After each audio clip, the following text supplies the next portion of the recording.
자, 봅시다. 결격 사유죠.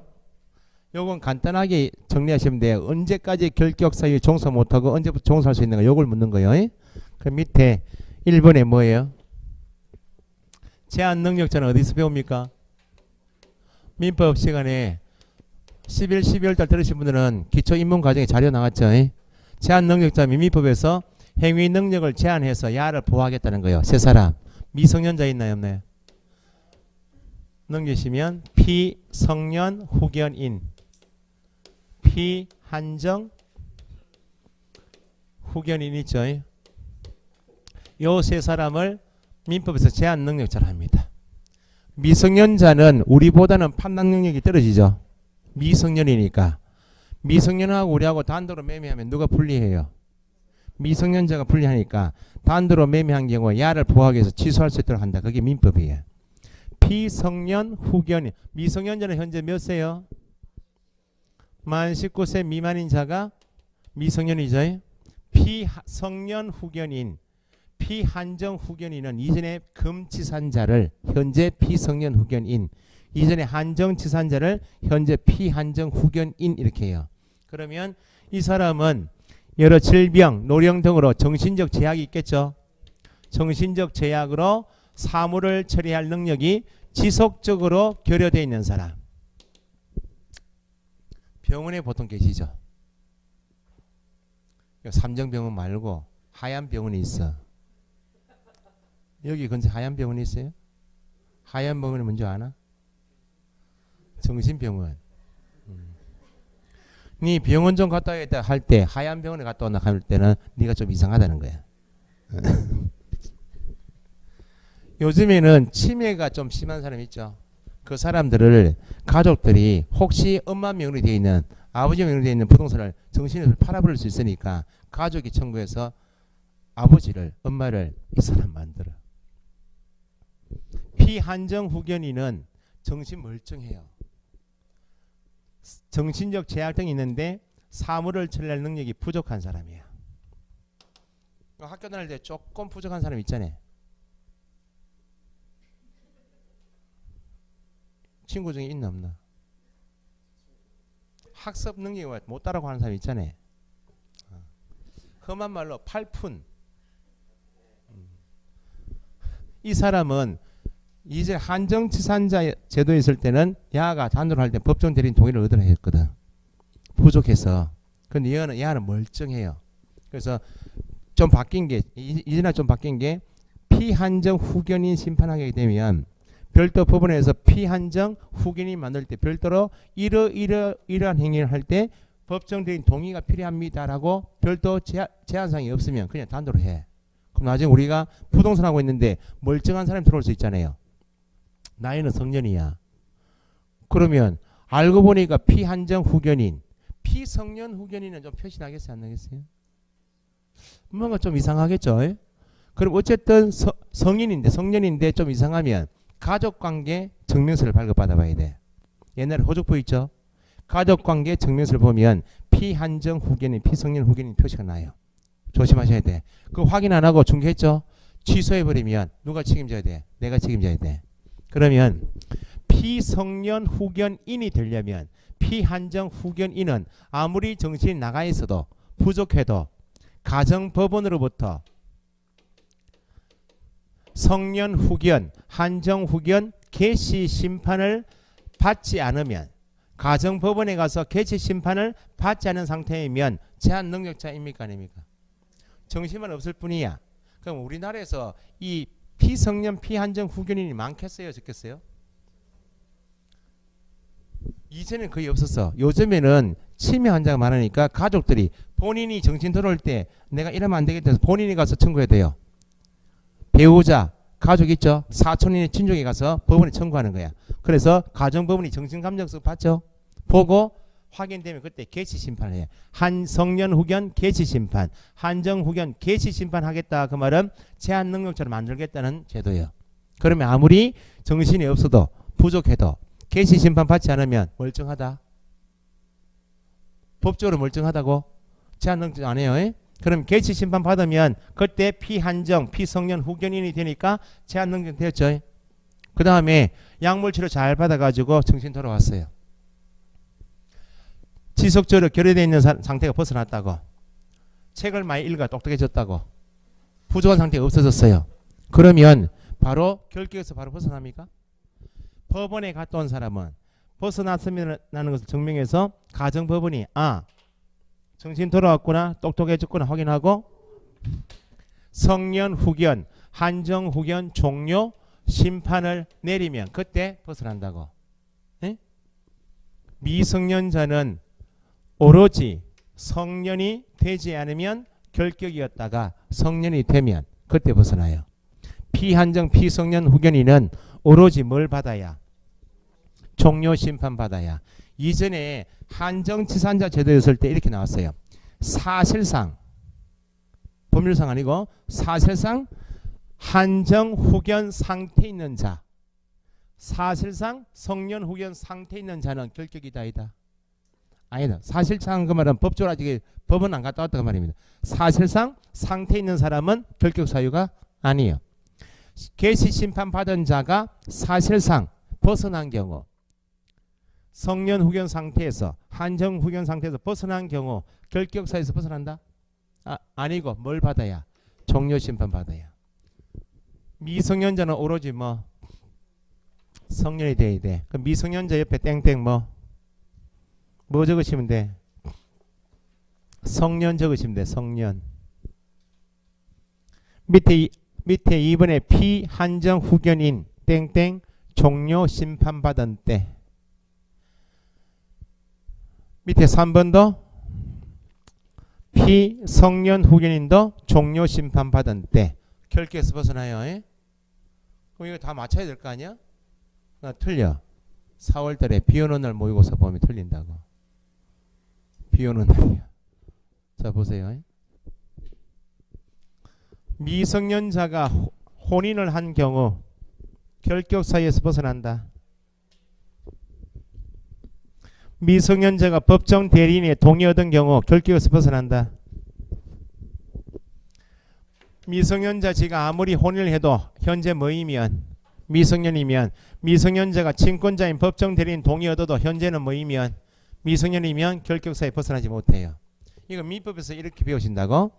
민법은 공인중개사법하고 다르죠. 민법은 직접 단독으로 매매 교환 임대차 계약할 수 있는 걸 배우는 게 민법이에요. 미성년자지만 혼인하게 되면 민법에 의하면 성년으로 간주해요. 우리하고 똑같이 취급한다고. 혼인한 미성년자는 민법에 따르면 단독으로 매매할 수 있어요. 이걸 나중에 4월 되면 혼인한 미성년자는 단독으로 매매할 수 있다 이걸 배우시는데 혼인한 미성년자는 중개업에 종사할 수 있다? 안 되는 거예요. 민법 적용 없는 거예요. 왜냐하면 민법은 직접 만나서 매매 교환 임대차 계약을 할 수 있다 없다. 계약을 할 수 있다 없다를 배우는 게 민법이고 우리는 계약을 할 수 있다 없다 배우는 게 아니고 당사자 간에 중개업에 중개를 할 수 있다 없다 배우는 게 공인중개사법이기 때문에 민법의 적용은 없이 오로지 미성년자는 뭐 한 때만 뭐 된다 성년이 된 때만 거기에 미성년에서 동그라미 미연이 있죠. 맨 위에 미성년자에서 미연 체크하시고 민법상으로 민법 몇 절 민법상으로는 미성년자이더라도 뭐 혼인을 한 경우나 법정 대리인의 동의를 얻었다면 단독으로 뭐 할 수 있다고 법률 행위를 할 수 있다고 매매를. 공인중개사법 밑줄 공인중개사법에서는 획일적으로 오로지 뭐만 보겠다고 나이만 보겠다는 거야. 획일적으로. 그러니까 오로지 미성년이면 절대로 개업 공인중개사 등이 될 수 없다. 그러면 중개업에 종사할 수 없다. 따라서 미성년자는 오직 뭐가 되어야 성년이 되어야 결격에서 벗어난다. 됐죠? 4월달 틀릴 거예요. 까먹고 있다가. 피한정 후견인이 누군지 궁금하시면 기억 읽어보시고 피성년 후견인이 누구인지 궁금하시면 기억 읽어보시면 돼. 그러면 2번에 미연이 있나요? 주의할 점은 있죠. 정신적 제약으로 사물을 처리할 능력이 부족한 자이지만 그 말은 법대로 표현하면 시험대로 표현하면 사실상 한정 후견 상태에 있지만 결격이다 아니다. 한정 후견 개시 심판을 받지 않으면 법원에 가지 않으면 결격 사유 아니죠. 또한 피한정 후견인은 법정 대리인의 동의를 얻었다 하더라도 중개 보존으로 종사할 수 없다. 반면 피한정 후견인이 가정법원으로부터 뭐 한정 후견 뭐 종료 심판이 답이죠. 종료 심판 받으면 그때 벗어난다 그 말입니다. 그 내용은 밑에 피성년 후견인은 똑같아요. 니은은 똑같다고. 이 옆에 페이지 기출지문 읽어보시면 되고, 박스 밑에 파산자 있나요? 파산자는 박스에 파산 선고 받고 밑줄. 자, 파산 선고 받은 자를 파산자라 해요. 파산 선고 받은 자 나오면 결격 사유입니다 그 말입니다. 파산자는. 그러면 언제까지 종사하지 못하고 언제부터 종사할 수 있는가 이걸 판단해야죠. 뒤에 복권이 되지 아니한 자 밑줄. 복권은 파산 선고 받기 전에는 법적으로 멀쩡했다. 멀쩡했죠. 복권이 나오면 그 말은 파산 선고 받기 전 상태로 권리가 회복이 되면 그때 벗어나고, 아무리 파산 선고 받았지만 복권이 되지 않으면 결격이다 그 말이죠. 자, 이걸 이전에 기출문제 이렇게 구분해서 한번 나왔어요. 파산 절차하고 개인 회생 들어보셨어요? 워카 제도. 파산하고 개인 회생은 정도가 달라요. 이전에는 그냥 파산법 이렇게 했는데 이렇게요. 채무자의 회생 및 파산에 관한 법 이렇게 나눴어요. 파산하고 개인 회생은 빚은 많다. 채무는 많은데, 개인 회생 신청은 내가 빚은 많은데 국가기관에 빚을 조금 낮춰주면, 탕감시켜주면 내가 경제활동을 해서 꼬박꼬박 갚아나가겠다. 것이 개인 회생이에요. 파산은 빚이 많아. 아예 변제할 능력 자체가 없어. 누가 정도가 더 심해요? 파산이야. 파산 선고받은 파산자는 국가 공인시험에는 다 결격이야. 공무원도 똑같고. 우리 법에도 당연히 파산 선고받게 되면 파산자가 되죠. 파산 법원에서 파산 선고받은 재산이 있을 수 있잖아요. 그걸 자기가 손 못 대고 법원에서 관제인 재산을 관리하는 선임해요. 법원에서 관리한다고. 자기 재산도 자기가 손 못 대는데 남의 부동산 거래 계약에 개입하면 안 되겠다. 그래서 파산 선고받은 사람은 결격인데, 개인 회생이란 말이 있나요 없나요? 개인 회생이란 말은 거기 있어요 없어요? 없다 그 말은 옆에 X 하시고, 개인 회생 신청한 사람은 결격이다 아니다? 결격 사유 아닙니다. 개인 회생 신청한 사람은 결격 사유 아니다.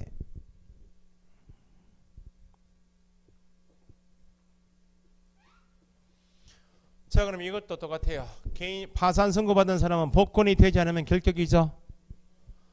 파산 선고받은 사람이 주머니 손 넣어보니까 돈이 딱 8,000원이 있어. 8,000원. 8,000원이 전 재산이야. 지나갔는데 보니까 사람들 줄을 쭉 서 있는데, 로또 복권 파는데 줄을 쭉 서 있어.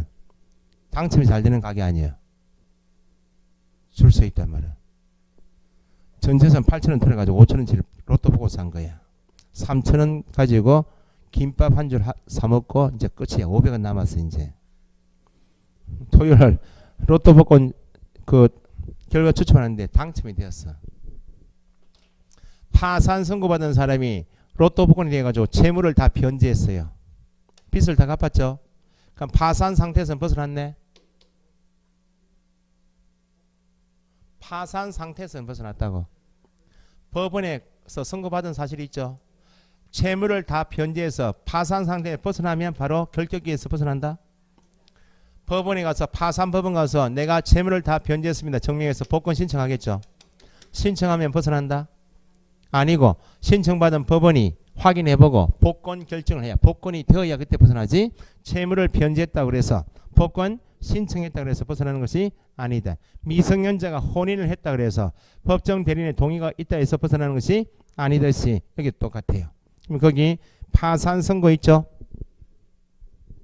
파산 선고 동그라미 3번 있나요? 3번 둘째 줄 채무를 전부 변제하고 법원에 복권을 신청하였다여 벗어나는 것은 아니다. 그게 함정이에요. 법원으로부터 개인 회생계획 인가를 받아 회생 절차 중에 있는 자인 경우에도 파산 선고받지 않으면 개인 회생은 결격사유이다 아니다. 파산 선고받지 않은 한 결격사유가 아니다. 채무를 전부 변제하고 복권 신청했다고 해서 벗어나는 것이 아니듯이 파산 선고가 아니고 개인 회생 신청하여 인가받은 사람은 개인 회생은 결격 사유가 아니고 오로지 뭐 복권이 되어야 한다. 됐나요? 틀리시면 안 돼요. 그 다음 밑에 하단에 3번에 수형자 있나요? 감옥에 가는 사람은 수형자라고 해. 박스에 양가로 1번 있죠. 금고 이상의 실형 밑줄하시고 뒤에 선고받고 가로 받았죠. 금고 이상의 실형 선고받으면 금고 이상의 실형을 뭐요? 선고받고 나면 결격사유입니다. 여기까지가 결격사유 개념이에요. 그러면 언제까지는 종사하지 못하고 언제부터 종사할 수 있겠는가? 기가 나와야 되겠죠. 그럼 뒤에 나올 말이 뭐예요? 집행 동그라미. 집행이 뭐? 종료 밑줄 되거나 집행 동그라미 뭐? 면제된 날부터 몇 년이? 3년 동안 3년이 경과되지 않으면 그만큼 결격 기간이다. 그 말입니다. 그 다음에 2번에 금고 이상의 형 밑줄. 금고 이상의 형인데 이제 뭐 받고? 집행유예 받고 가로. 금고 이상의 형의 집행유예를 받아도 결격이다. 그 말이죠. 그러면 언제까지는 종사하지 못하고 언제부터 종사할 수 있겠는가? 뒤에 유예 기간 중에 있으면 결격이니까 유예 기간만 경과하면 되겠다. 그 말이고 유예 기간 중 밑줄. 지금 양가로 1번 2번 할 때 금고 이상의 실형 선고받고 금고 이상의 형의 집행유예 받고 할 때는 앞에 어떤 법이 위반하여 그런 말이 있어요? 없다. 그 말은 금고 이상의 형은 좀 이따 보시겠지만 죄가 무겁기 때문에 공인중개사법 위반은 물론이고 다른 법인 타법 위반 다 적용되어서 모든 법이 다 적용돼요. 그럼 비교하실 게 양가로 3번은 어떤 법 위반? 이 법 위반 2법 과로 얼마 이상? 300만 원 이상 과로 어떤 형? 벌금형 밑줄 선고받고 가로 세 가지 적용됩니다. 벌금형은 공인중개사법인 이 법 위반이어야 되고 금액도 얼마? 300만 원 이상이어야 되고 어떤 형? 벌금형을 뒤에 선고받고 나왔죠. 그럼 몇 년간?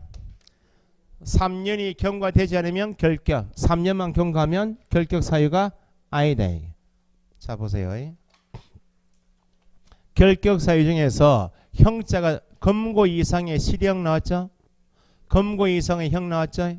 벌금형이란 말이 있죠. 법원의 재판에 의해서 선고되는 죄의 종류, 형의 종류를 정하고 있는 법이 형법이에요. 형법. 형법가니까 법원의 재판에 선고되는 형의 종류가 9가지가 가장 극형이 뭐? 사형. 그 다음에 징역형. 그 다음에 금고형이야. 금고 이상 할 때는 사형 언도받은 사람 찾아가서 굳이 중개에 종사할 수 없습니다. 할 필요는 없으니까 사형은 시험에 안 나오고 금고 이상하게 되면 뭐하고 뭘 말한다? 금고형과 징역형을 말해요. 이건 죄가 무겁기 때문에 사회학 격리시켜서 반성하라 해서 학교 보내. 국립학교 있죠. 국립청송대학교, 국립안양대학교 있잖아요. 교도소, 청송교도소, 안양교도소 있죠. 거기에 사람이 갇혀. 그래서 신체형이라 불러요. 죄가 무겁다는 거야. 사형, 징역, 금고, 그 다음에 네 번째가 자격상실형, 자격정지형, 그 다음에 벌금형이야. 맨 밑에가 구류, 가려 모을 수가 있다고. 벌금형은 법원의 재판에 선고된 형인데 금고 이상이야, 금고 이상이 아니야. 가벼운 죄죠. 이건 돈만 내면 되네. 이걸 재산형이라 불러요.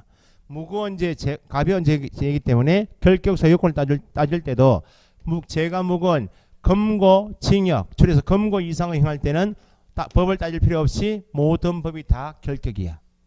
징역형 앞에 모든 법, 공인중개사법이든지 변호사법, 온갖 법이 다 결격이야. 근데 여기 가벼운 죄는 이거하고 차별을 둬야 되기 때문에 벌금형이 결격 사유인지 아닌지는 일단 뭘 확인하시고 이 법 위반인지 아닌지. 이 법 위반이어도 금액이 얼마? 300만 원 이상인지 아닌지를 확인하셔야 돼. 됐어요? 그래서 이게 시험 잘 나오는 게 함정이 제법이 있으니까 도로교통법 위반하여 500만 원의 벌금형 선고. 벌금형 앞에 500만 원에 속으시면 안 되고 공인중개사법이 아니죠. 지금 결격 사유가 아니고 공인중개사법 위반하여 200만 원의 벌금형 선고. 공인중개사법은 맞지만 300만 원 이상이어야지. 200만 원 하면 결격 사유가 아니다. 그러면 금고 이상의 형에 선고받으면 언제까지 결격인가? 금고 이상의 집행유예 받으면 언제까지인가? 요것만 확인하시면 되겠네. 앞으로 부동산 하시게 되면 징역형 벌금형 사고 칠 가능성이 크다. 징역형 벌금 사고 칠 가능성이 있겠네 없겠네. 지금 현재 부동산 하고 있는 사람이 징역형 벌금 사고를 많이 쳐. 대표적으로 법정 한도를 받아야 되는 보수가 100만 원인데 200만 원 받아. 초과여 받으면 1년 이하 징역 1천만 원이에요. 그런데 손님이 고소고발 안 해서 그냥 넘어가는 거예요 지금. 더 큰 게 손님이 사업 자금이 급해서 자기 소유 아파트를 시가가 4억인데 갑이 부동산 찾아와서 A에게 내 소유 아파트를 3억 6천에 빨리 좀 팔아라. 급매물 내놨죠. 4억짜리인데. 그럼 부동산에서 욕심이 나야 안 나요? 내가 금방 매입해서 내가 팔아먹어도 4천만 남길 거 아니야. 나중에 7금쟁이 가시면 중개 의뢰인이 지금 가게 와서 물건 내놓고 갔죠. 방금 전에 물건 내놓고 갔잖아요. 매도 의뢰인, 중개 의뢰인하고 내가 직접 손님이 직접 상대방이 매수인 돼서 매수인단에 내 도장 찍어버리면 이게 직접 거래야. 이게 3년 이하 징역 3천만 원 이하 벌금이에요. 걸릴 가능성이 있겠네 없겠네. 징역형 이건 너무 제가 이제 심하니까 공부 안 할 수도 있으니까요. 3년 이하면 법정 한도를 초과하여 받았어요. 1년 이하 징역 1천만 원 이하 벌금형이야.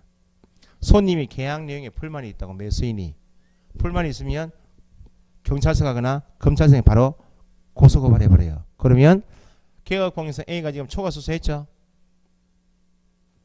겁내지 마시고 초과 수수 안 하면 돼요.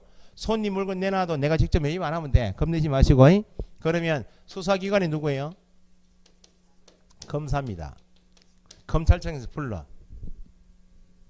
나중에 갈 때 걸려가지고 손님이 계약내에 불만해서 징역형 벌금의 대상이 되는 사고 쳤죠. 지금 검찰청이 부르면 양복 입고 하는 거 아니에요? 흐름하게 입고 가요. 면도도 한 이틀 하지 말고 그래가지고 검사가 확인해요. 초과 수수한 적이 있냐고 물어봐. 일단 고소고발된 내용이 그거니까 예 있습니다. 인정해야죠. 난 받은 적이 없으면 절대 없습니다 할 거 아니에요. 그럼 혐의가 없다 인정되면 풀어줘. 그냥 무혐의 불기소 처분이야. 있습니다. 죄가 인정되죠. 1년 이하 징역 1천만 원 죄가 인정되었잖아요. 수사해보니까 수사기관이 검사가 인정한 다음에 두 가지를 결정해.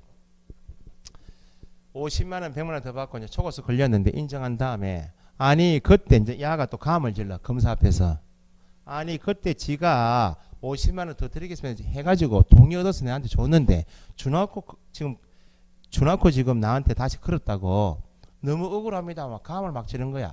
검사가 기분 좋아요 안 좋아요? 예 알겠습니다. 돌아가십시오 하고 공소 제기야. 재판 가자 그 말입니다. 기소하겠다고. 그런데 초과 수사한 놈이 걸렸죠. 옷을 허름하게 입고 왔어. 효과는 거의 없지만 눈물 젖은 반성문을 검사 앞으로 6장 적어냈어요. 그리고 초과하여 받은 돈을 이미 돌려줬다고 다 하고 그러면 죄는 지었지만 정상에 참작돼야 한대. 되죠? 초범이야. 그러면 다 죄는 지었죠 지금. 다시는 검찰청에 오지 마십시오. 한번 봐드리겠다고 기소를 유예해.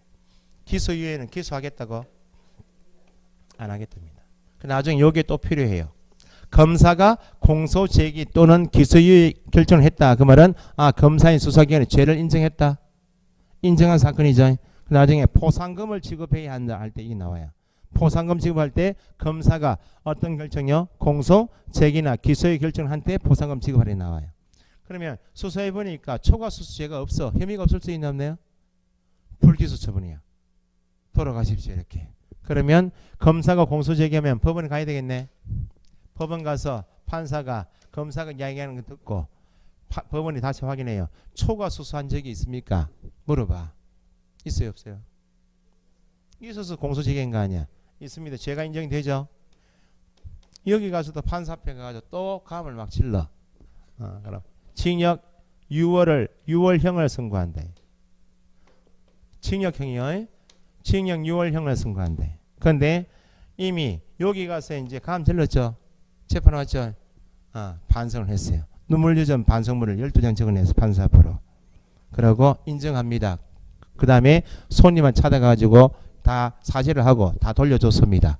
라고 하면 징역 6월형에 대한 선고를 유예한다 이렇게 해요.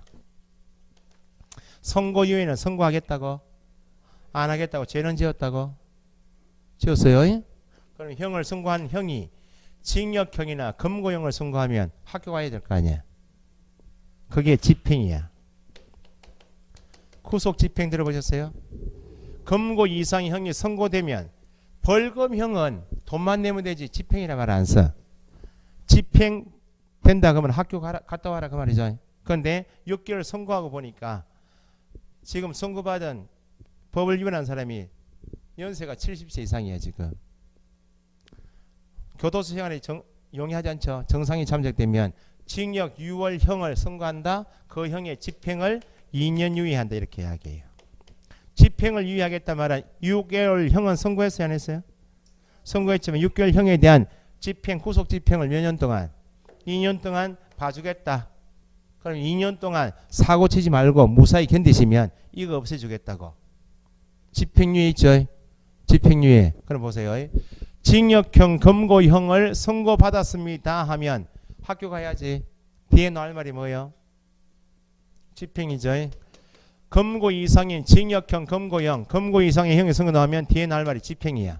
집행이 종료된 날부터 몇 년? 3년이 경과해야 되고, 집행이 면제된 날부터 몇 년? 3년이 경과해야 한다. 이게. 검거 이상의 형의 집행유예 받았습니다. 집행을 유예한다 나오면 선고 받았습니까? 안 받았어요? 공소제기 기소 선고 집행이야. 집행이라 말 나오면 이미 선고는 되었다고. 여기 생략된 말이야. 6개월 선고됐죠. 그 형의 집행을 만약 2년 유예한다 나오면 유예 기간 2년만 견디면 선고받은 이걸 없애주겠다는가. 언제까지만 결격인가. 유예 기간 중에 있으면 결격. 유예 기간만 경과하면 결격 사유가 아니다 이렇게. 그럼 보세요. 징역형 검거형이 검거 이상의 형이거나 벌금형이거나 선고받은 자가 결격이죠. 그럼 판사가 징역형 검거형에 대해서 선고유예할 수 있나요 없나요? 벌금형도 선고유예할 수 있나요 없나요? 있죠. 선고유예는 선고받았어요 안 받았어요? 선고유예는 선고받은 자가 아니므로 어떤 법이든지 어떤 형이든지 선고유예 나오면 결격사유 이다 이다. 아니, 선고유예 나오면 결격사유가 아니 있다. 그러면 벌금형 나오면 세 가지를 확인하셔야 돼. 어떤 법 위반인지, 이 법인지 다른 법인지, 300만 원 이상인지 미만인지, 선고받은 자인지 선고유예인지 끝까지 확인하셔야 돼. 이 법 위반하여 300만 원 이상의 벌금형을 선고받았습니다 하면 그때 몇 년? 3년. 아시겠죠? 이거 시험 잘 나와요. 그러면 거기 교재 보시면 수형자에서 넘겨보시면 기억 있나요? 기억. 검거 이상의 실형 뒤에 선고받고 좀 밑줄에 보세요. 이제 검거 이상의 실형 선고받고 나오면 뒤에 나올 말이 뭐라고요? 집행 동그라미. 집행이 면제되거나 집행 종료되거나 면제된 날부터 몇 년? 3년. 집행 종료 3년. 집행 면제 3년이 경과되지 않으면 결격이죠. 그러면 검거 이상의 형이 뭐인지는 따로 읽어보실 필요가 없고 뭐하고 뭘 말한다? 검거 이상의 형은 뭐하고 뭘 말한다? 검거형하고 징역형을 말한다. 따로 읽어보실 필요가 없고 박스 밑에 니은이 있나요? 집행 종료 된 날부터 몇 년? 3년. 밑에 나번에 가석방이 있나요? 자, 이제 요것만 구분할 줄 아시면 되겠네. 검거 이상의 형에 선고받고 나면 뒤에 나올 말에 집행이다. 요거 체크하시면 집행이 종료되는 것이 뭐이고 집행 면제가 뭐인지 요것만 구분하시면 되겠네. 그러면 징역 6개월 형을 선고받았죠. 선고받고 집행유예를 받지 못하면 집행을 당한다. 학교 갔다 와라 그 말 아니야? 그럼 집행이 종료가 된다는 말이 뭐인가? 종료가 된다는 말은 선고받은 형기가 다 끝나야 돼. 만기 석방 있죠. 밑에. 만기 석방 받으면 형기를 다 살고 나왔다. 이게 집행 종료야. 그럼 집행 종료인 만기 석방은 되었지만 바로 벗어나는 것이 아니고 집행 종료되고 몇 년이듯이 3년이듯이 만기 석방 받고도 몇 년? 3년. 근데 시험에는 이게 나오는 게 아니고 가석방이 시험 나와요. 집행 종료인 석방 안에는 가석방 제도가 있어요. 일단 집행을 시켰으니까 반성을 좀 해라 그 말이죠. 일단 선고받은 형기의 3분의 1은 무조건 살아야 돼.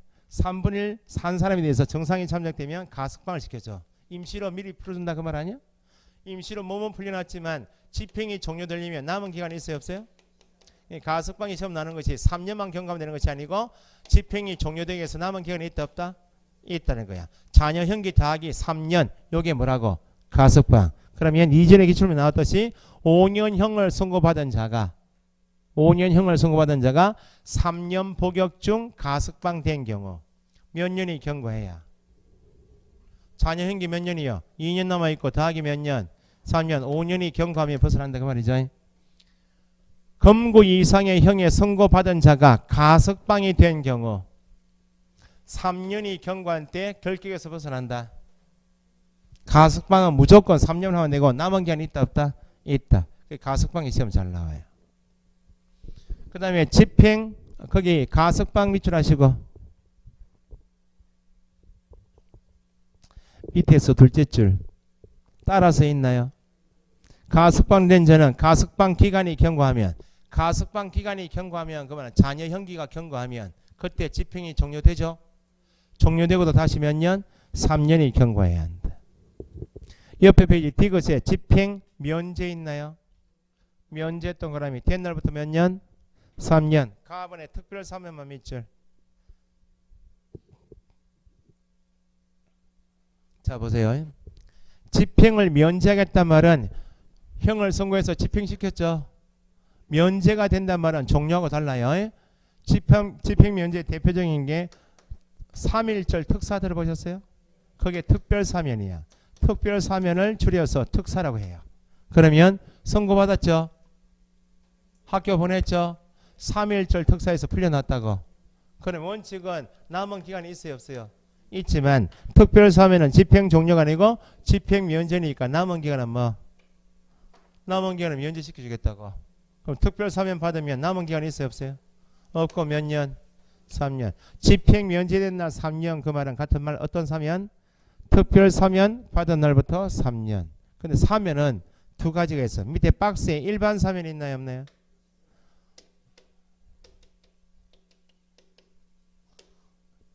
중개사 공부 6과목 하시면 경제 신문 있죠. 의식하는 거 빼고는 다 읽어. 그 나중에 친구들하고 시정 따놓고 이제 놀러 갈 거 아니야. 펜션에 합격했다 축하한다. 어제 놀러 가자고. 경제신문 한 개 가져가 일부러. 아침에 전날 술 먹고 아침에 회가 경제신문을 보고 있는 거 아니야. 정권 부분, 부동산 부분, 온갖 거 다 보고 있는 거 아니야. 좀 있으면 사면 조치가 있겠죠. 좀 뭐가 사면을 딱 보고 있어. 야, 니 그거 아나? 야, 무식한 새끼. 이것도 모르나? 이렇게 하는 거지. 현학적으로 보여줘야 될 거 아니야. 정따고 펜션 놀러 갈 때 지적도 하고 대장하고 그걸 발급받아 가요. 집은 나와야 안 나와요? 나오죠? 그러면 아침에 가 지적도 보고 있는 거지. 몰라요. 봐도 지적도는 봐도 몰라. 폼을 잡는 거지. 그러니까 친구가 담배 피러 나올 거 아니야. 니 뭐 하고 있노? 지적도 보고 있다 얘가 이렇게.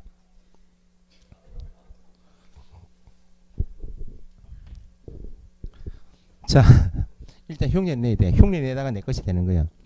일반 사면 할 때 일반은 제한이 있나요 없나요? 일반법 할 때 일반 개념 배우셨죠? 제한이 없단 말이고 특별은 제한이 있어요. 특별 사면은 대통령이 국회 동의 없이 국무회의 심의를 거쳐가지고 특정인을 풀어주는 게 특별 사면이에요. 여기는 국회가 이번 회기 때 명예훼손죄 지은 사람을 일반 사면하자 그 말은 명예훼손죄 지은 사람을 모두 풀어줍시다. 그게 일반 사면이에요. 그러면 이제 사면이 뭐인지는 나중에 아는 체 하시고 그러면 시험에서 집행 면제가 되는 사면은 어떤 사면이고 특별 사면이 집행 면제가 되어서 몇 년? 3년이면 일반 사면은 사면 받으면 이걸 없애줘. 선고받으면 이걸 없애줘. 일반 사면 받으면 이걸 없애줘. 선고받으면 이걸 없애준다고. 그러면 선고받은 사실이 없으면 결격이 아니야? 일반 사면 받은 자는 결격 사유가 아니다. 그러면 표현 가지고 선고유예 받은 사람은 선고받은 자가 아니므로 절대 결격 사유가 아니고 일반 사면 받은 사람은 결격 사유가 아니다. 이렇게 하시면 돼. 그 특별 사면하고 일반 사면 구분하시고 집행유예하고 선고유예 구분하시고 검고 이상의 형하고 벌금형 구분하시고 이렇게 구분했으면 돼. 검고 이상의 형할 때는 법을 따져요 안 따져요? 모든 법 다 걸려서 선고받으면 집행 종료 3년, 집행 면제 3년, 집행유예 나오면 언제까지만? 유예 기간만 결격. 벌금 주어지면 법을 따져요 안 따져요? 이 법 위반 얼마? 300만 원 이상. 선고받고 나오면 그때 3년. 선고유예 나오면 절대 결격 사유가 아니고 일반 사면 받은 자도 결격 사유가 아니고 가석방 주어지면 3년만 경감하면 되는 것이 아니고 자녀 형기가 있다 없다? 있다. 이렇게 구분하는 게 시험이에요. 그래서 특별사면에서 셋째 줄 밑에서 가분의 5번째 줄 집행 중에 특별사면 받은 자 있나요? 자녀 형기 집행이 면제된다 그러니까 가석방으로 달리 특별사면 받으면 남은 기간이 있어 없어요? 없고 특별사면 받은 날로부터 몇 년? 3년만. 뒤에 그러나 있나요? 그러나 선고 효력을 없애준다. 선고받은 형기를 아예 없어져 버리는 뭐는 일반 사면은 결격사유에서 벗어난다. 나중에 10월 달에 나분의 법률 변경이다. 시효 완성은 나중에 읽으시고 넘기시면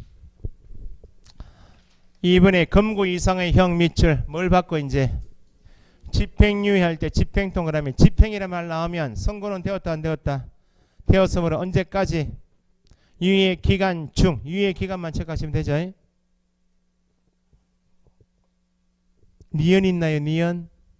검고 이상의 형의 집행유예 받은 자는 유예 기간 동안만 결격 밑줄 유예 기간 동안만 결격이다. 예를 들어 형법 위반하여 징역형 징역 동그라미 검고 이상이죠. 형법 위에도 결격이다 아니다. 모든 법 위반이니까 형법은 신경 쓸 필요 없고 징역 1년에 집행유예 2년 선고받았다. 그럼 몇 년만? 유예 기간만 따지면 되니까 유예 기간 2년 동안만 결격이지 1 더하기 2 하면 안 된다 그 말입니다.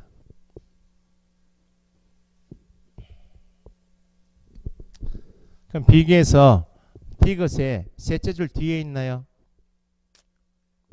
검고 이상의 형의 뭐? 선고유예 받은 자, 선고유예 밑줄. 이전에는 결격사유자였는데 해당되었었는데 현행 공인중개사법에서는 선고유예 받은 자는 결격사유이다 이다? 아니다. 선고유예 제도는 선고받은 자로 취급되지 않기 때문에 선고유예는 결격사유가 아니다. 밑에 기출 질문이 있죠. 사기죄로 징역 2년형을 선고받고 그 형의 집행이 3년 유예됐다. 집행유예 나왔네. 박스에 지금 기출 지문 분석. 사기죄는 형법이겠지. 형법. 사기죄는 앞 뒤에 징역형 나오면 앞에 어떤 죄인지 어떤 법인지는 확인할 필요가 없어요.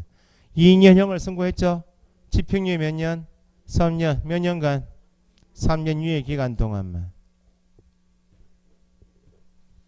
그 다음 밑에 3번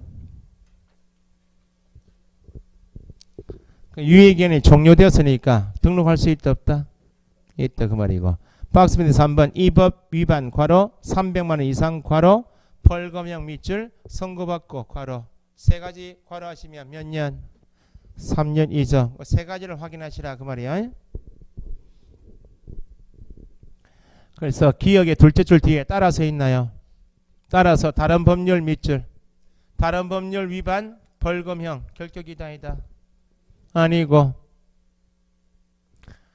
셋째 줄 중간에 공인중개사법을 위반하였더라도 밑줄 300만원 미만 벌금형 결격입니까? 아니고 넷째 줄 뒤에 벌금형의 선고를 받아야 하므로 공인중개사법 300만원 이상 벌금형이지만 뒤에 뭐 선고유예 나오면 결격사유에 해당하지 않는다. 됐고요. 옆에 페이지 하단에 행정처분 받은 자 있죠.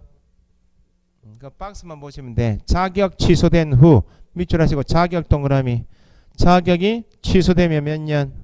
3년이 경과되지 않으면 결격이죠. 이면서 종사할 수도 없고 자격 취소니까 3년이 경과되지 않으면 누구도 들 수 없다고? 공인중개사 들 수 없다 했죠. 그 다음에 두 번째 자격 정지된 자 밑줄. 자격이 정지된 자는 누구를 말하는가? 밑에 소속 공인중개사 소공 적으시면 돼. 소속 공인중개사가 중개 업무를 도와주다가 법을 위반하면 자격 정지요. 그건 취소가 아니고 정지죠. 소속이 만약에 인장을 등록하잖아. 3개월의 자격 정지. 그럼 몇 개월 동안만. 자격 정지 받은 기간 중에 있으면 결격. 뒤에 자격 정지 기간 중 밑줄. 기간 중이면 결격. 정지 기간이 경과하면 결격이 아니고. 3번에 등록 취소된 후 밑줄 하시고 등록 동그라미. 1번은 자격 취소고 3번은 등록 취소죠. 취소니까 몇 년? 3년이 경과되지 않은 자 있죠. 그렇게 보시고 4번 5번은 이미 앞에서 했어요. 9번 10번 할 때 했어. 앞에 업무정지 처분을 받았죠. 폐업 신고할 수 있어 없어요? 있는데 뒤에 업무정지 기간이 경과되지 않으면 결격이다. 2번에 자격정지가 정지 기간이 경과되지 않고 기간 중이면 결격이듯이 기업 공인중개사도 업무정지 받고 기간이 경과되지 않으면 결격이고 밑에 5번은 업무정지 받은 밑줄 법인 동그라미. 누가 업무정지 받았어요? 이제 법인이. 그럼 법인은 그때 업무정지 기간이 경과되지 않으면 회사 문 닫아야죠. 누구도. 업무정지 사유가 발생한 당시에 누구? 사원 임원이었던 자로서 당해 개업 공인중개사 법인이죠. 에 대한 업무정지 기간이 경과되지 않으면 법인도 문 닫고 사유가 발생한 당시에 사원 임원도 일을 못합니다. 그걸 풀어놓은 게 이제 뒤에 페이지인데 보세요. 1번에 다시 자격 취소 밑줄 자격 동그라미 몇 년? 3년. 기억에 공인중개사법이 정한 자격 취소 사유에 해당되어 밑줄 자격이 취소된 자는 3년 동안 중개업에 종사할 수 없죠. 또한 자격이 취소된 자는 3년이 경과되지 않으면 누가 될 수 없다. 공인중개사 시험에 응시 결격 사유에 해당하므로 그 기간 3년 동안은 시험에 응시할 수 없다. 거기까지 보시면 되고 2번에 자격 정지는 언제까지? 정지 기간 중. 3번 별표. 등록이 취소된 후 할 때 등록 동그라미. 3년이 경과되지 않은 자 결격이죠. 미연 체크하시고. 지금 배울 건 아닌데 등록 취소 처분받으면 원칙은 결격 사유이고 기간이 몇 년? 3년이 결격이지만 다음의 사유로 인한 등록 취소인 경우에는 등록 취소 후 3년의 기간이 적용되지 않는다. 기간이 없는 등록 취소는 결격이다 아니다. 요거 했잖아요. 등록 취소 받으면 원칙은 3년 기간이 있어야 결격이죠. 등록 취소는 하지만 3년 기간이 적용되지 않는 기간이 없는 것은 결격 사유가 아니다. 한 개만 보시면 된다. 지금은 첫 번째 사망 해산. 사망하고 해산하면 절대 등록 취소하는데 3년 기간이 있어요 없어요? 사망한 사람 이미 소멸돼서 지금 요단강 건너가고 있는 거 아니에요 지금. 불러다가 3년 동안 일 못하는 거 알고 가십시오 할 필요는 없잖아요. 그러니까 사망 해산은 등록 취소지만 3년 기간이 있다 없다? 없다. 그래서 최근 시험에 이렇게 나온 거예요. 갑이 대표자로 있는 법인이 해산하여 등록 취소된 경우 해산 등록 취소 나오죠. 3년 기간이 있어요 없어요? 없으니까 갑은 언제든지 등록할 수 있다 없다? 있다 그 말입니다. 사망 해산은 결격사유 아니에요. 옆에 페이지 4번. 그러니까 밑에 니은에서 옆에 페이지 상단까지는 1순환이 돌아야 돼요. 3월달에 제가 꼼꼼하게 왜 3년이 없고 3년 없다는 개념이 뭐인가 그걸 다시 배우셔야 되고 박스 밑에 4번 업무정지 처분받고 폐업 신고한 자이어도 뭐가 경과되지 않으면 업무정지 기간이 경과되지 않으면 결격이고, 동그라미 5번은 업무정지 받은 누구? 법인 나오면 사유가 발생한 당시에 누구도 사원 임원이었던 자도 업무정지 기간이 경과되면 결격이죠. 맨 밑에 양가로 5번 사원 임원 밑줄 누구한테 쓰는 말이에요? 법인. 법인의 사원 임원 중 결격 사유에 해당하는 자가 있는 누구도 법인도 결격이다. 앞에서 했죠. 조금 쉬셨다가 앞에 이제 등록합시다.